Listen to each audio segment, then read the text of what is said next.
olor a papel viejo y polvo era el perfume de los archivos muertos. Para Eduardo Rojas, periodista de investigación del extinto diario La Crónica Nacional, ese aroma era el preludio de una excavación, la promesa de una historia sepultada bajo capas de desinterés y burocracia. Eran finales de los 80, una época de ebullición social en México, donde la verdad a menudo se asfixiaba bajo el peso de un sistema monolítico. Eduardo, un hombre de 30 y tantos años, con una obstinación que rozaba la terquedad y una mirada que siempre buscaba la grieta en el muro, se había ganado la reputación de ser el perro de presa más implacable de la sala de redacción. Su actual presa, el archivo de desapariciones forzadas de la década de 1980. Un laberinto burocrático de carpetas amarillentas y datos incompletos, donde las vidas se reducían a nombres y fechas. La mayoría de los casos eran desgarradores, familias deshechas buscando justicia que nunca llegaría. Pero entre esos expedientes, uno en particular llamó su atención. No tenía nombre, ni foto, ni siquiera una descripción del desaparecido. Solo una palabra, fría y desoladora, estampada en la portada: cero. Eduardo sintió un escalofrío. Era un expediente que no debería existir. Las normas dictaban un mínimo de datos para abrir una investigación. Cero era un vacío, una negación. Lo extrajo con cuidado, sintiendo el peso de lo desconocido en sus manos. Al abrirlo, el contenido era aún más enigmático. No había datos personales, ni testimonios de familiares. Solo una serie de folios numerados con extrañas anotaciones, fechas esporádicas, coordenadas geográficas imprecisas, nombres de funcionarios menores, y lo más perturbador, referencias crípticas a operaciones clasificadas con códigos alfanuméricos indescifrables. Todo escrito a máquina, con una tipografía antigua que evocaba los teletipos de la Guerra Fría. El estómago de Eduardo se revolvió. Esto no era el expediente de una persona. Era el rastro de algo mucho más grande, un fantasma burocrático que indicaba la participación de entidades gubernamentales. El aire en el archivo se sintió de repente más denso, cargado de secretos. El primer hilo: conexiones subterráneas. La primera pista significativa dentro del expediente cero fue una serie de coordenadas que, al cruzarlas en un mapa viejo de la Ciudad de México, lo llevaron a una zona industrial abandonada en las afueras, en Iztapalapa. Un lugar olvidado por el tiempo, donde las naves industriales se desmoronaban bajo el sol inclemente y el silencio era roto solo por el viento. La dirección exacta llevaba a una bodega sin señalización, con ventanas rotas y una puerta de metal oxidado. Eduardo, acompañado por Roberto, su leal fotógrafo y el único en quien confiaba para estas incursiones clandestinas, se adentró en el lugar. El interior de la bodega estaba oscuro y polvoriento, con restos de maquinaria irreconocible. Pero en una esquina, oculta bajo una lona, encontraron algo que no encajaba con el abandono del lugar: un pequeño cuarto sellado con una puerta de acero reforzado y un sistema de ventilación aún funcional. La puerta tenía un teclado numérico viejo. «Aquí había algo importante, Roberto», susurró Eduardo, su linterna recorriendo la superficie de la puerta. «Algo que querían proteger». En el expediente cero, una de las notas, casi ilegible, mencionaba la secuencia 12058X. Eduardo intentó teclearla. Los números correspondían. Con un chasquido metálico, la puerta se abrió lentamente, revelando un espacio pequeño y aséptico. Era una sala de comunicaciones rudimentaria, pero eficiente. Un par de radios de onda corta, un teletipo, mapas con anotaciones militares y una pila de documentos quemados por los bordes, como si hubieran intentado destruirlos a toda prisa. Entre los papeles, Eduardo encontró un fragmento que había escapado a la destrucción. Era una orden de servicio para un convoy de vehículos militares sin matrícula, fechada a principios de los 80, con un destino que se repetía en varias ocasiones en el expediente cero: Rancho La Escondida, Hidalgo. Y un nombre, casi borrado por el fuego: General Octavio Fuentes. El general Fuentes era una figura legendaria en las Fuerzas Armadas, retirado hacía una década, conocido por su férreo control y su implicación en operaciones especiales durante épocas de inestabilidad política. Su nombre evocaba una era de mano dura y silencios convenientes. Si Fuentes estaba conectado a cero, la escala del asunto era mucho mayor de lo que imaginaba. El rancho La Escondida en Hidalgo resultó ser un lugar apartado, olvidado por el progreso. Un paraje desolado, con una vieja casa de campo en ruinas y un aire de abandono total. Los pocos pobladores de la zona, ancianos con miradas cargadas de historias no contadas, se mostraban reacios a hablar. Las desapariciones en los años 80 habían dejado una cicatriz profunda. Los jóvenes de la región, a menudo activistas sociales o campesinos que luchaban por sus tierras, simplemente se desvanecían. Las autoridades locales nunca investigaron a fondo. Eduardo y Roberto pasaron días en la zona, visitando cada rancho, cada cantina, cada tienda de abarrotes. La misma historia se repetía, un miedo visceral a hablar del pasado. Pero la paciencia de Eduardo era inagotable. Finalmente, en una remota aldea, encontraron a una anciana, doña Clara, cuyos ojos cansados aún guardaban destellos de una rebeldía que el tiempo no había podido apagar. «El rancho», susurró doña Clara, su voz apenas audible. No era lo que parecía. Había movimiento de coches sin placas, hombres armados, y gritos. Gritos en la noche. Después, silencio. Y la gente desaparecía. Los que preguntaban, también. ¿Y el general Fuentes?, preguntó Eduardo. Doña Clara bajó la mirada. Él venía. Un hombre de hierro. Siempre vigilando. Lo más perturbador fue su descripción de las víctimas. No eran solo los que luchaban. También había gente que solo pasaba. Extranjeros a veces. Un joven con gafas, una mujer embarazada. Gente que no estaba metida en política. Solo, gente que vio demasiado o que estuvo en el lugar equivocado. Esto no encajaba con el perfil de las desapariciones políticas. Era algo más frío, más indiscriminado. Eduardo regresó al expediente 0. Los datos eran escasos, pero confirmaban lo que decía doña Clara. Había registros de desapariciones en el área de Hidalgo, personas sin afiliación política clara. ¿Y si 0 no era una persona, sino un nombre clave para una operación? Una operación de limpieza, de eliminación de testigos o de individuos que, por alguna razón, eran inconvenientes para el gobierno. El archivo secreto del general, conspiración y silencio. La siguiente fase de la investigación llevó a Eduardo a la Ciudad de México, buscando cualquier rastro del general Octavio Fuentes.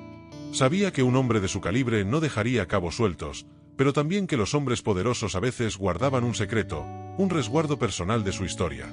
A través de contactos en la milicia, Eduardo supo que el general Fuentes poseía una vasta biblioteca privada, llena de documentos históricos y personales, en su antigua residencia de Las Lomas.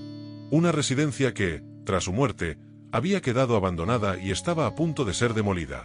Era su última oportunidad. Con la ayuda de Roberto y un par de llaves maestras obtenidas de dudosa procedencia, Eduardo logró infiltrarse en la mansión. La biblioteca era un laberinto de estanterías polvorientas, con miles de volúmenes sobre historia militar, política y estrategia. Pero detrás de un falso estante, Eduardo encontró una puerta oculta. Detrás de ella, una pequeña habitación, un estudio personal, sellado y olvidado. En su interior, una caja fuerte empotrada en la pared contenía el verdadero tesoro, los archivos personales del general Fuentes. No eran documentos oficiales, sino un diario, cartas, fotografías y, lo más revelador, un cuaderno de anotaciones con una caligrafía impecable que Eduardo reconoció de inmediato. Era el general Fuentes. Las anotaciones del general Fuentes eran escalofriantes. No solo detallaban operaciones de contrainsurgencia, sino también un programa secreto de neutralización de amenazas silenciosas. El general no estaba eliminando opositores políticos, estaba silenciando individuos que, de alguna manera, habían tropezado con una red de corrupción a gran escala que involucraba a altos funcionarios del gobierno, empresarios y líderes sindicales. La red se dedicaba al tráfico de influencias, la venta ilegal de recursos naturales y el lavado de dinero a través de empresas fachada.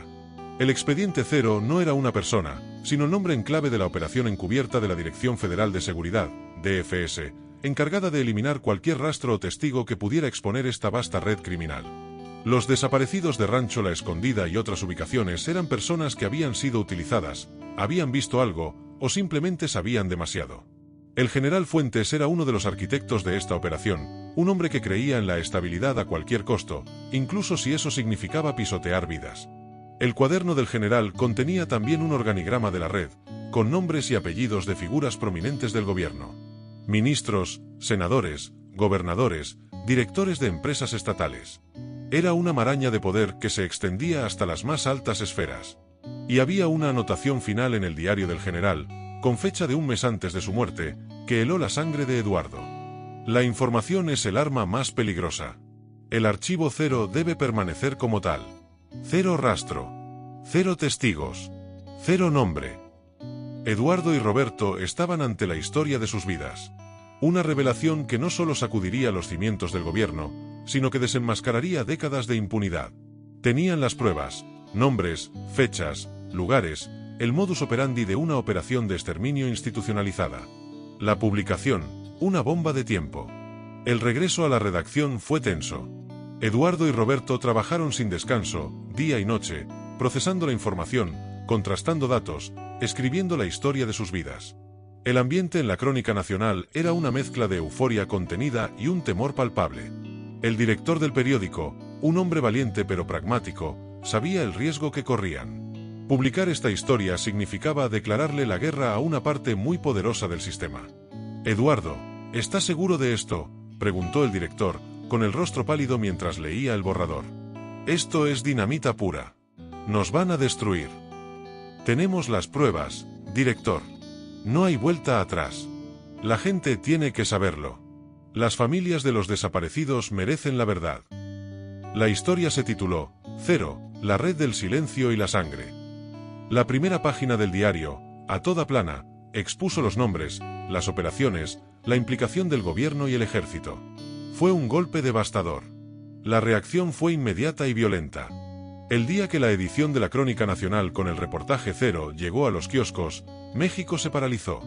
La indignación fue masiva. Las familias de los desaparecidos, que durante años habían clamado en el desierto, encontraron por fin una voz. Las calles se llenaron de protestas. El gobierno, acorralado, negó categóricamente las acusaciones, calificándolas de campaña de desprestigio y noticias falsas. Pero las pruebas eran contundentes. Eduardo y Roberto se convirtieron en héroes para algunos, y en blancos para otros. Las amenazas comenzaron de inmediato. Llamadas anónimas, mensajes inquietantes, vehículos sospechosos rondando la redacción. El director del periódico contrató seguridad privada, pero Eduardo sabía que contra el poder del Estado no había guardaespaldas suficientes. La presión sobre la Crónica Nacional fue brutal. La publicidad se retiró, las imprentas sufrieron problemas técnicos inexplicables, los distribuidores se negaron a vender el periódico. El diario, que había sido una voz fuerte en la sociedad, comenzó a agonizar financieramente. Pero la historia ya estaba en la calle, y su eco resonaba. La desaparición, el último Cero. Una semana después de la publicación de Cero, la tensión era insoportable. Eduardo y Roberto trabajaban desde una oficina secreta, un búnker improvisado con comunicaciones encriptadas. Estaban preparando la segunda parte del reportaje, con más nombres, más pruebas, más detalles de la red de corrupción. No iban a detenerse.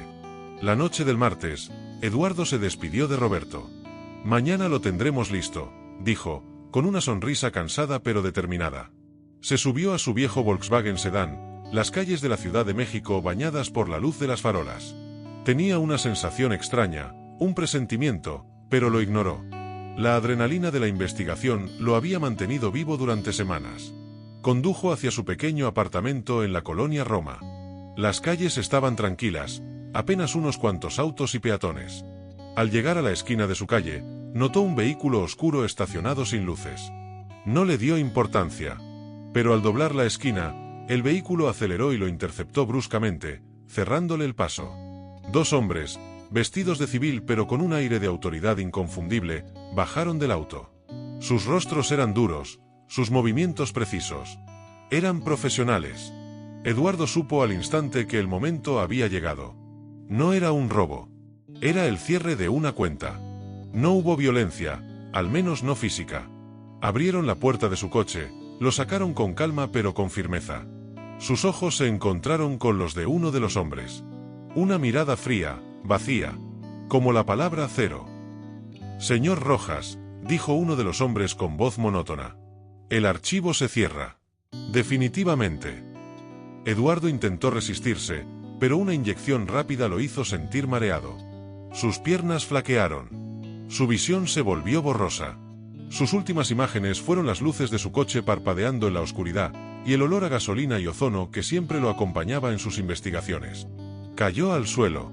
Los hombres lo levantaron y lo metieron en el vehículo oscuro. El coche se alejó en la noche, sin dejar rastro. Al día siguiente, el Volkswagen de Eduardo apareció abandonado en una calle concurrida. Las autoridades lo encontraron y lo llevaron al corralón. Se abrió una investigación por su desaparición. La policía, controlada por las mismas fuerzas que Eduardo había expuesto, la clasificó como un caso de ausencia voluntaria o secuestro por delincuencia común.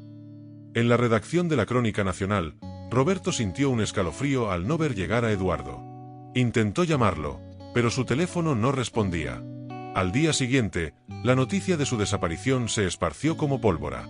El periódico, ya diezmado, se hundió en el luto. La voz que había alzado contra la corrupción había sido silenciada. El expediente Cero había cobrado una nueva víctima. Eduardo Rojas se había convertido en el último Cero, un nombre más en la lista de los que se desvanecen por saber demasiado. Su valentía, su tenacidad, su búsqueda de la verdad lo habían llevado al mismo destino que aquellos a quienes intentaba dar voz. El director de la Crónica Nacional cerró el periódico unas semanas después. La presión económica y las amenazas se volvieron insostenibles. Pero la historia de Cero no murió del todo. Las copias del reportaje original circularon de mano, en secreto, como una llama que se negaba a extinguirse. El sacrificio de Eduardo Rojas no fue en vano. Su historia se convirtió en un susurro, una leyenda, un recordatorio de que la verdad, por más que intenten sepultarla, siempre encuentra una forma de emerger. Décadas después, en el México de la primera década del siglo XXI, una nueva generación de periodistas y activistas por los derechos humanos desenterraría los viejos archivos de las desapariciones de los 80. Entre ellos, un joven investigador encontró el expediente Cero, ahora con una pequeña adición manuscrita en la portada, debajo de la palabra original, Rojas. El nombre de Eduardo Rojas había sido añadido en algún momento, un acto de resistencia anónimo dentro de la misma burocracia que lo había silenciado. Su desaparición se convirtió en un símbolo, un recordatorio de los peligros de desenterrar la verdad, pero también del poder inquebrantable de aquellos que se atreven a buscarla. El expediente Cero, que una vez significó la anulación, ahora era el testamento de la vida y el legado de un periodista que, al descubrir la corrupción del gobierno, se convirtió en una víctima más, pero también en un mártir, cuya historia seguiría inspirando a quienes, a pesar del miedo, se negaban a vivir en el silencio. La tinta de su último reportaje se había secado, pero su eco resonaba aún, un grito silencioso en los archivos de la memoria histórica de un país que se negaba a olvidar.